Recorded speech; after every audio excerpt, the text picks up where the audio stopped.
बिस्मिल्लाहिर्रहमानिर्रहीम। अस्सलाम वालेकुम। Chief justice Peshawar high court और मुशर्रफ को सजा सुनाने वाले जस्टिस वकार सेठ के रिमार्क सामने आए हैं। खबर की तफसील से पहले अगर आपने अभी तक हमारा चैनल सच टीवी उर्दू सब्सक्राइब नहीं किया तो इसे अभी सब्सक्राइब करें और बेल आइकन पर क्लिक करें ताकि हमारी आने वाली तमाम वीडियोस आपको वक्त पे मिल सकें। उनका कहना है कि मैं टीवी नहीं देखता बल्कि सिर्फ रेसलिंग देखता हूँ।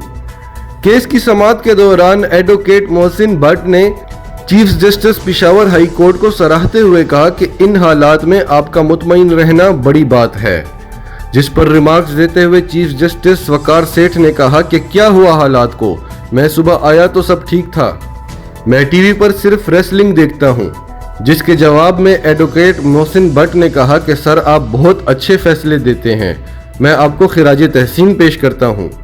वाज़ेह रहे कि चीफ जस्टिस वकार सेठ ने परवेज मुशर्रफ को संगीन गद्दारी केस में सजाए मौत का हुक्म सुनाया था और अपने तफसीली फैसले में कहा कि परवेज मुशर्रफ को घसीट कर डी चौक में लाया जाए और अगर वो फोत हो चुके हों तो उनकी लाश को 3 दिन तक डी चौक में लटकाया जाए।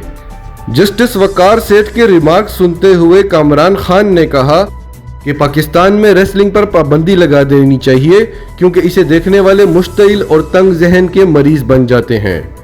नाजरीन, आपका इस बारे में क्या कहना है? कमेंट्स में अपनी राय का इजहार जरूर करें और अगर आप हमारे चैनल पर नए हैं तो अभी सच टीवी उर्दू को सब्सक्राइब करें और सच टीवी उर्दू फैमिली का हिस्सा बने और हमारी वीडियोस को लाइक एंड शेयर करके ज्यादा से ज्यादा लोगों तक पहुंचाएं।